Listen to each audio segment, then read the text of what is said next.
Hi, I would like to start off today saying we're going to learn how to make really good spaghetti sauce. My son had said that he wanted to see what I do to make mine better than his. So we're going to do that. The type of learner that Jaron is, he's a hands-on learner, kinesthetic.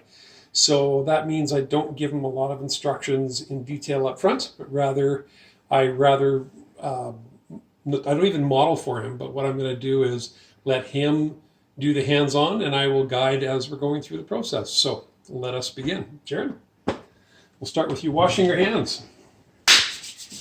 Here's the soap.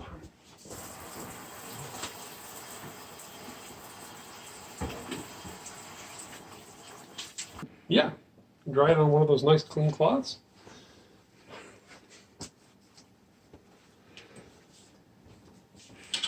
All dry. Next step. So I've started preheating the grill. We've got it at 4 for right now. We're going to crank it up in a little bit. But first thing we're going to do is put some olive oil in the pan. And the olive oil is right over there. So we'll just put just a couple drops in there. So about the size of a pancake. About the size of a pancake. Yeah. Like a Denny's pancake or like an IHOP pancake? Sure. That's good. All right. Yeah, leave the lid off now. Leave the lid off. Yeah. Okay. Next step. Next step is to cut the onions. So we're going to dice them. So do you want me to show you how I do it, or do you want to just take a stab at it? Yeah, let's see what we can do. Let me show you what I do to start, just so you know what I like to do. So to dice it, I'll start it with the small one. It's the same thing.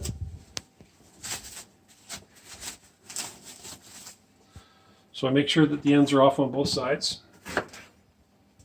and that the peel's off. So I will slice it like this. And I'll do a slice and I hold it together. Slice, slice, slice, slice. And then I turn it this way and then I dice it up that way. All right. Okay. And then if you have to, you can go through it that way if you need to. I'll let you do that. Okay. And make sure, of course, you don't cut your fingers off.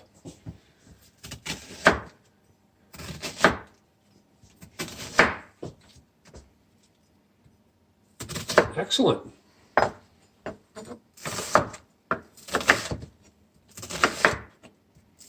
you're doing good. I always say cut with a claw, which means you put your thumb in like this, so that rather than your thumb out like that, because you can catch your thumb with the knife. But if you claw the food like that, then you'll never catch your fingers that way. Okay, so we can throw those into the pan.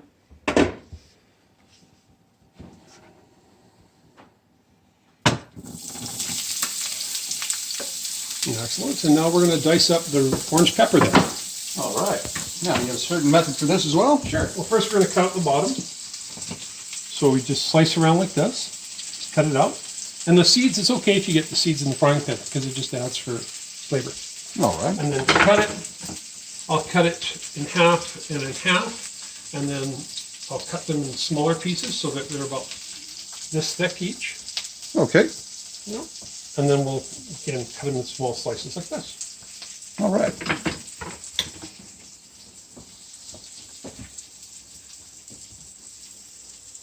And while you're doing that, I'll just make sure that we're stirring the onions around a little bit, getting them browning evenly while you're doing that.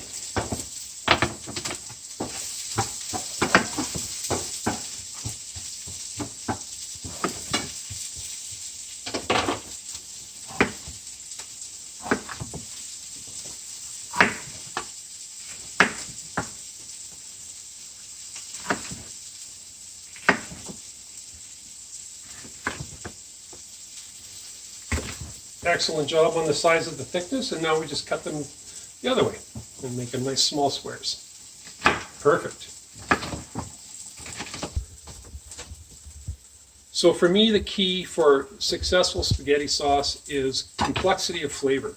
So the peppers taste different than the onions, and the onions taste different than the garlic. And then we have the spices, and if you look over here, we've got two things of spices out. This one is the Italian seasoning, which we have about 1/3 of a cup of. And then we have the hot, spicy red pepper to add to it, and that's about a 1/4 of a cup. And then we have the Italian sausage. We're just going to use one of those today. And then again, for complexity, we're also using some red wine. And this one we're using 1/3 of a cup of red wine. I used my base mix as the Classico, Italian red wine and herb. And then we have diced tomatoes with spices in them as well. And then we'll also crush up a garlic, and we'll cut up a fresh tomato as well. So let's put the red peppers in. The red peppers or the orange peppers? The orange peppers, you betcha.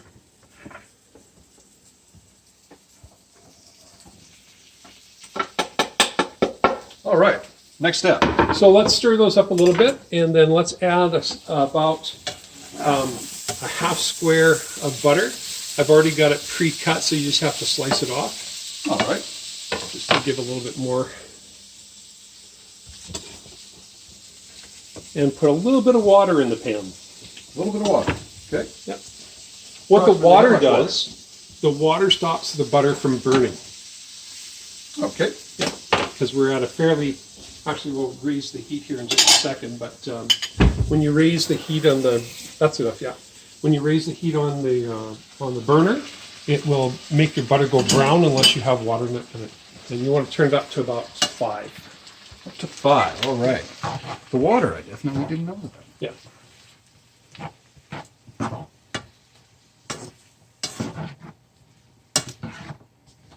Okay, actually, let's go up to 6 on that Up to to 6. get it to caramelize the onions.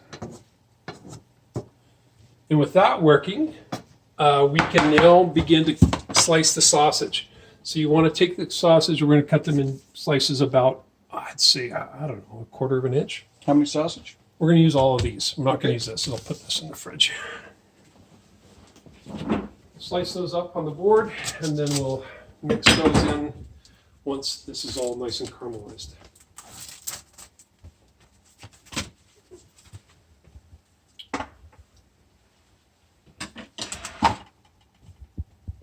Perfect. And really make sure you get through the bottom skin because it tends to not want to cut. Okay. Good technique with your fingers, making sure they're safe.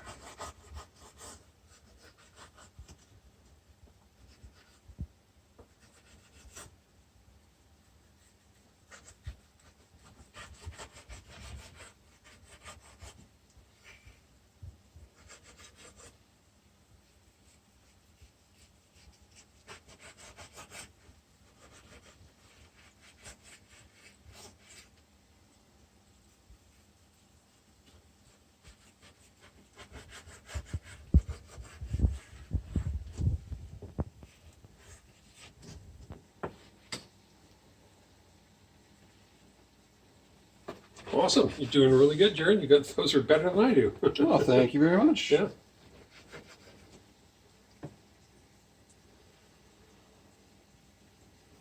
It doesn't look like a lot in the package, but when you cut it all apart and put it in the pan, it's a lot of meat.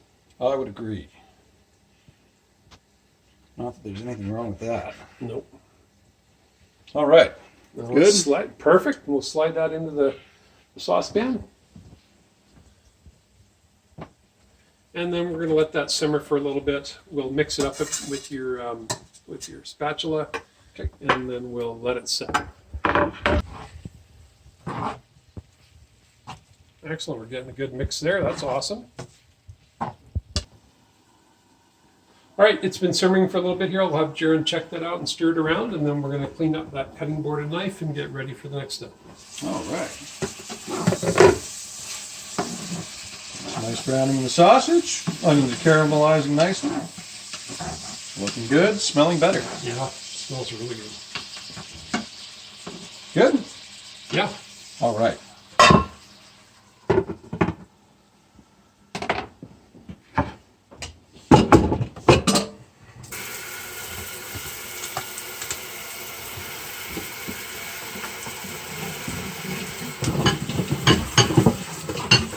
Talked about the importance of not using the same knife for different things and the same cutting board for different things, and that's for the cross-contamination.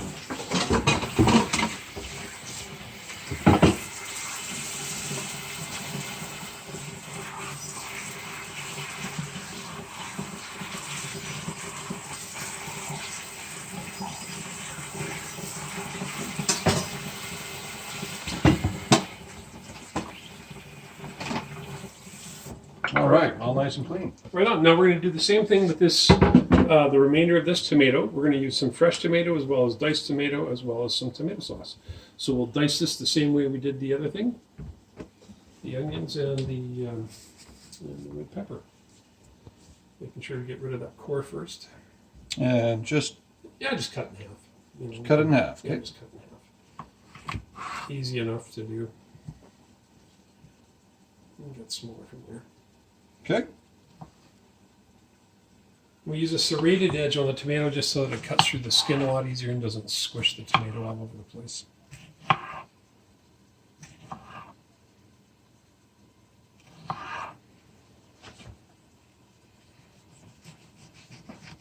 Excellent.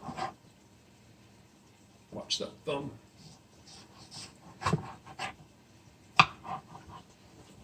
Full tomato?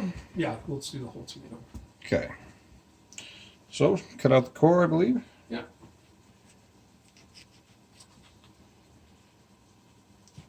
Right on.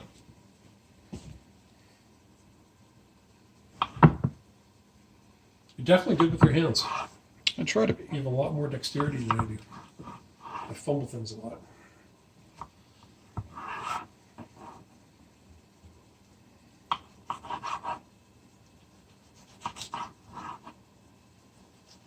Comes with a little practice with knives. Yeah, just a little bit.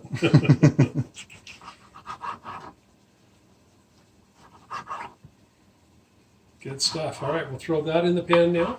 Make sure the core doesn't go with it because we don't want to have that in our mouths. Okay. Yeah.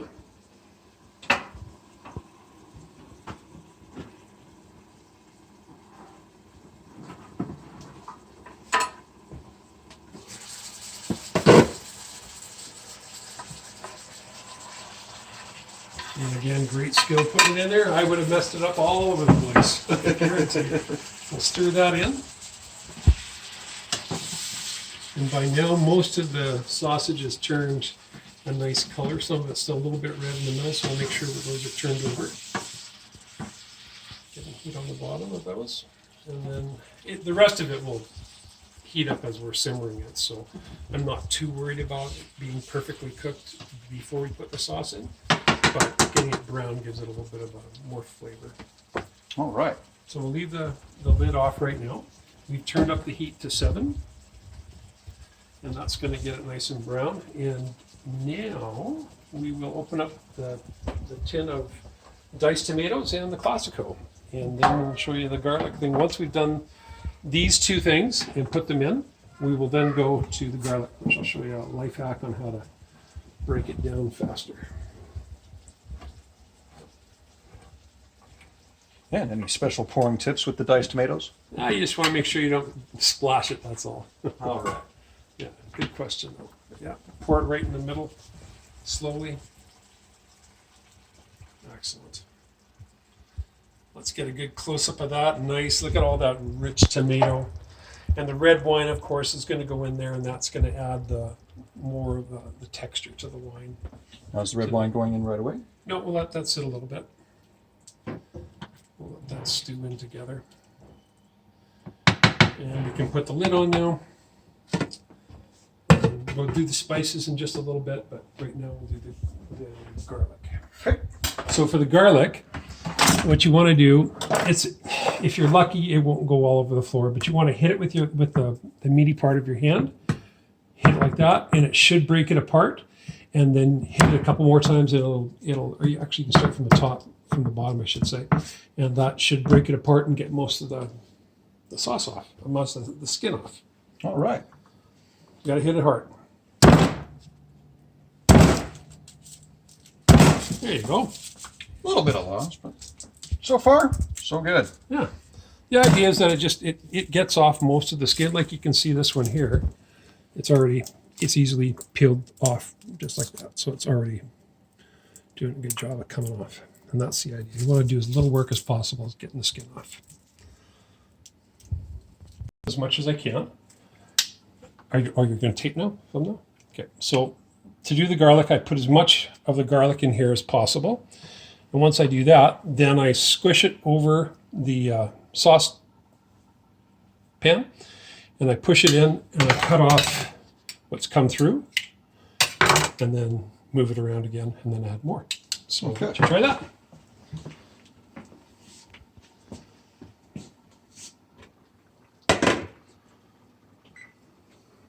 That's enough.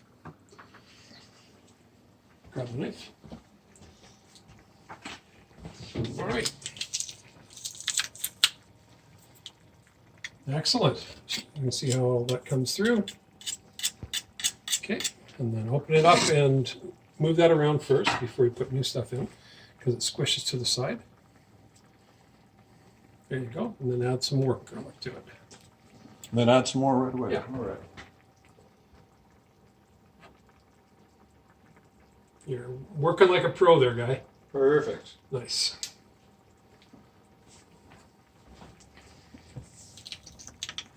Just careful. You might want to put the knife down while you crush it so you don't. Just makes it easier. Always cut away from yourself. You betcha. Sound good?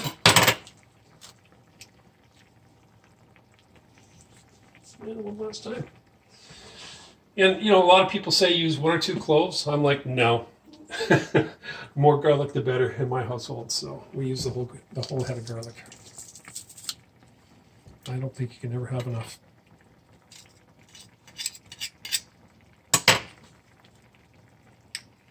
And the reason we put the garlic in last is because the garlic we find it can tend to get burnt if it's in too soon, or if it gets onto the bottom of the pan. So that's why I put it in later. Does that make sense? Mm-hmm. Make sure it keeps its flavor. Yeah. And the reason we crush the garlic like this, as opposed to just cutting in pieces, is because the smaller the garlic is crushed into, the smaller the pieces, the more flavorful it is. Okay. The more heat you'll sense. So you want to activate You the flavor as activate much the as garlic. possible. Yeah, you do. That's a good word. And then just dump the rest of it in there, using this little thing here to squish it out.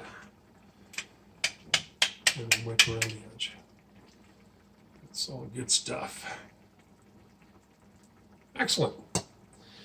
And at this time, we'll add once we put that in the sink, we'll add the Italian seasoning and then the red peppers. All right. Yeah. And how much are we using here? Well, that's like 1/3 of a cup. 1/3 of a cup.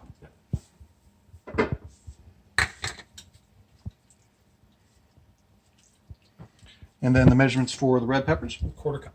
1/4 cup.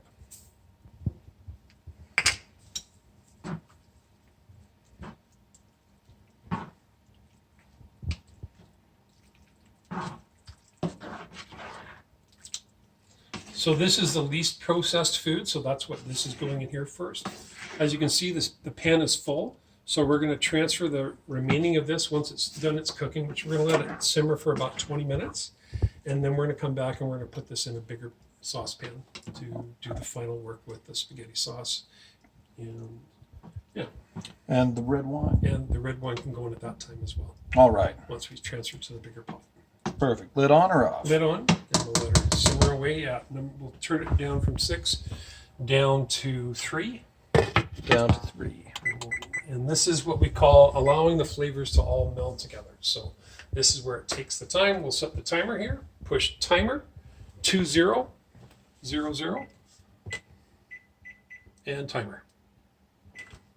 And once that's done, we'll come back. All right.